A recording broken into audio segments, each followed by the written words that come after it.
नमस्कार दोस्तों, स्वागत है आप सबका टायरो सिविल एकेडमी में। मैं हूं मनीष। आप हमें फेसबुक, ट्विटर या और इंस्टाग्राम पे भी फॉलो कर सकते हैं। आज का हमारा टॉपिक है सेक्टर्स के ऊपर, जिसमें आज हम मेजर 3 सेक्टर को डिस्कस करेंगे। वो है प्राइमरी सेक्टर, सेकेंडरी सेक्टर और टर्शियरी सेक्टर। कल के लेक्चर में बाकी जो सेक्टर हैं, जैसे ऑर्गेनाइज सेक्टर, अनऑर्गेनाइज सेक्टर और प्राइवेट सेक्टर, पब्लिक सेक्टर और पीपीपी मॉडल, उसको हम कल के या नेक्स्ट वीडियो में हम डिस्कस करेंगे। आप चैनल पे न्यू हैं तो चैनल को सब्सक्राइब करें और बेल आइकन को दबाएं, जिससे हमारी लेटेस्ट वीडियो आप तक पहुंचती रहे। An economy is best understood when we study its component और सेक्टर। ठीक है, हम इकोनॉमी, जब भी कोई इकोनॉमी होती है उसके अगर हम कंपोनेंट्स और सेक्टर को अच्छे से जान लें तो हम किसी भी इकोनॉमी को समझने में हमें आसानी होगी। इसमें हम आज के लेक्चर में देखेंगे सिर्फ और सिर्फ 3 सेक्टर को, जो है प्राइमरी, सेकेंडरी और टर्सरी। बाकी ये 2 सेक्टर हम कल का या नेक्स्ट अपकमिंग वीडियो में हम देखेंगे। तो चलिए हम जानते हैं प्राइमरी सेक्टर क्या होता है। सबसे पहले इसको आप प्राइमरी सेक्टर लिख लीजिए, ये टाइपिंग एरर है। Primary sector is the sector which is largely dependent on availability of natural resources in order to manufacture the goods। ठीक है, तो प्राइमरी सेक्टर क्या होता है? जो नेचुरल गुड्स पे क्या होता है, पूरी तरीके से डिपेंडेंट होता है। इसका मतलब ये है कि उसमें कोई रॉ मटेरियल नहीं लगता है। ठीक है, वो जो नेचुरल रिसोर्सेस होते हैं उसी के माध्यम से हम किसी भी वस्तु को क्या करते हैं, उत्पादन कर सकते हैं। Primary sector is also known as agriculture sector. इसको आप नोट कर लीजिए, प्राइमरी सेक्टर को हम एग्रीकल्चर सेक्टर भी बोलते हैं। ठीक है, तो मतलब आप समझ गए होंगे कि प्राइमरी सेक्टर वह सेक्टर होता है जिसमें कृषि से संबंधित जो भी क्रियाकलाप होती हैं। इसका मतलब ये है कि उसमें मशीनरी और टेक्नोलॉजी का प्रयोग नहीं किया जाता है।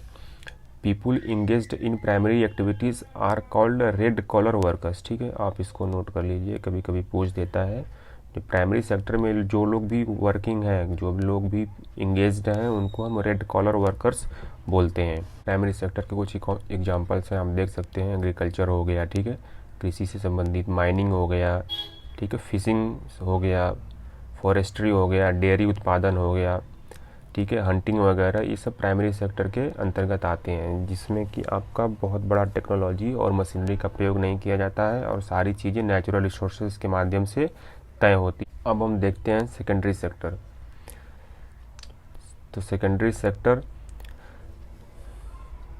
The secondary sector covers activities in which raw materials are changed into other forms through way of manufacturing. ठीक है, तो सेकेंडरी सेक्टर क्या है? जिसमें रॉ मटेरियल्स क्या होते हैं, वो चेंज हो जाते हैं। किसमें? मैन्युफैक्चरिंग के माध्यम से वो अदर फॉर्म में चेंज हो जाते हैं। जैसे मिल्स हो गया, मिल में अगर कोई क्या होता है, पहले जो मिल वगैरह होते हैं, कॉटन मिल हो गया या जो भी कपड़े बनाए जाते हैं, उसमें क्या होता है, पहले कपास वगैरह, जूट वगैरह जाता है। तो ये क्या है, ये कृषि से संबंधित नेचुरल चीज़ें हैं, रॉ मटेरियल हो गया उसके लिए। ठीक है, कोई प्लांट्स बैठाया गया है, वहाँ पे फैक्ट्रियाँ होती हैं, फैक्ट्रियों में क्या होता है, रॉ मटेरियल अलग से लगता है। किसी भी प्रोडक्शन, कोई भी प्रोडक्शन हो रहा है, आप एग्जांपल के तौर पे कुछ भी ले सकते हैं, कार हो गया, फ़ोन हो गया। ठीक है, तो क्या है, फ़ोन और कार या कुछ भी ऐसा बनाने के लिए सबसे पहले हमें रॉ मटेरियल की ज़रूरत पड़ती है, अलग अलग वस्तुओं की ज़रूरत पड़ती है, जिससे वो कंबाइंड रूप से फिर कोई चीज़ व्यवस्थित रूप में बन पाती है। तो हमें उसमें रॉ मटेरियल की ज़रूरत पड़ती है। इंडस्ट्री हो गया, तो सेकेंडरी सेक्टर क्या है कि वो रॉ मटेरियल यूज करता है। ठीक है, इसमें एक चीज़ आपको ध्यान रखना है कि इस सेक्टर में आपका मशीनरी और हैवी टेक्नोलॉजी का यूज हो जाता है। Since this sector is associated with different kinds of industry, it also known industrial sector. आप इसको ध्यान रखें, सेकेंडरी सेक्टर को हम इंडस्ट्रियल सेक्टर भी बोलते हैं। ठीक है, people working in secondary sector are called blue collars worker. ठीक है, इसमें ब्लू कॉलर्स वर्कर बोला जाता है, जबकि फर्स्ट सेक्टर में हमने क्या देखा था, रेड कॉलर वर्कर। ठीक है, सेकेंडरी सेक्टर में ब्लू कॉलर वर्कर। आप वीडियो को लास्ट तक देखिएगा, हम लास्ट में थोड़ा इसको इलेबोरेट करेंगे अच्छे से कि हमारे जो जीडीपी में प्राइमरी, सेकेंडरी और टर्सरी सेक्टर का कितना कंट्रीब्यूशन है। ठीक है, तो आप लास्ट में उसको देख लीजिएगा। टर्सरी सेक्टर क्या होता है, मतलब third sector. This sectors activities help in development of the primary and secondary sector. ठीक है, मतलब क्या है कि यह सेक्टर प्राइमरी और सेकेंडरी सेक्टर के डेवलपमेंट में क्या करता है, ये हेल्प करता है। दैट मीन्स सर्विसेज प्रोवाइड करता है। ठीक है, लॉजिस्टिक सपोर्ट प्रोवाइड करता है। These activities by themselves do not produce a good but they are an aid or support for the production process. ठीक है, मतलब ये क्या है, ये कोई खुद से कोई वस्तु का प्रोडक्शन नहीं करता है। ठीक है, टर्सरी सेक्टर में यह क्या होता है, सपोर्ट प्रोवाइड करता है, एक एड प्रोवाइड करता है, एक लॉजिस्टिक सपोर्ट प्रोवाइड करता है। किसको, प्राइमरी और सेकेंडरी सेक्टर में इंक्लूडेड सभी एक्टिविटीज़ को। ठीक है, this is called the service sector, इसलिए इसको क्या बोला जाता है, सर्विस सेक्टर बोला जाता है।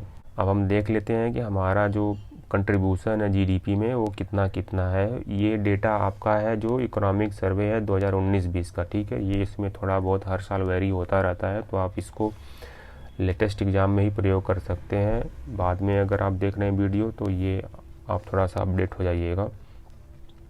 जो 1920 जो जीडीपी है उसमें प्राइमरी सेक्टर का 13.9 कंट्रीब्यूशन है, मतलब 100% में 13.9% कंट्रीब्यूशन प्राइमरी सेक्टर का है। सेकेंडरी सेक्टर का है 28.3%, और सबसे ज़्यादा जो कंट्रीब्यूशन है वो है टर्सरी सेक्टर का। तो आप इसको देख लीजिए, प्राइमरी सेक्टर का सबसे कम, सेकेंडरी सेक्टर का थोड़ा सा ज़्यादा, और टर्सरी सेक्टर का सबसे ज़्यादा है। कभी कभी अरेंज करने के लिए भी पूछ देता है, तो आप सबसे ज़्यादा किसका है, टर्सरी सेक्टर का, करीब 58%। ठीक है, 28% सेकेंडरी और 14% करीब प्राइमरी सेक्टर का। अब हम अगली वीडियो में बात करेंगे जो हमारा 3 कॉन्सेप्ट और था, ये आपका ऑर्गेनाइज सेक्टर, अनऑर्गेनाइज सेक्टर और पब्लिक प्राइवेट और पीपीई मॉडल क्या होता है। तो हम इसको कल की वीडियो में इसको अपलोड करेंगे, क्योंकि वीडियो आज थोड़ी लंबी हो जाएगी। तो धन्यवाद आपको।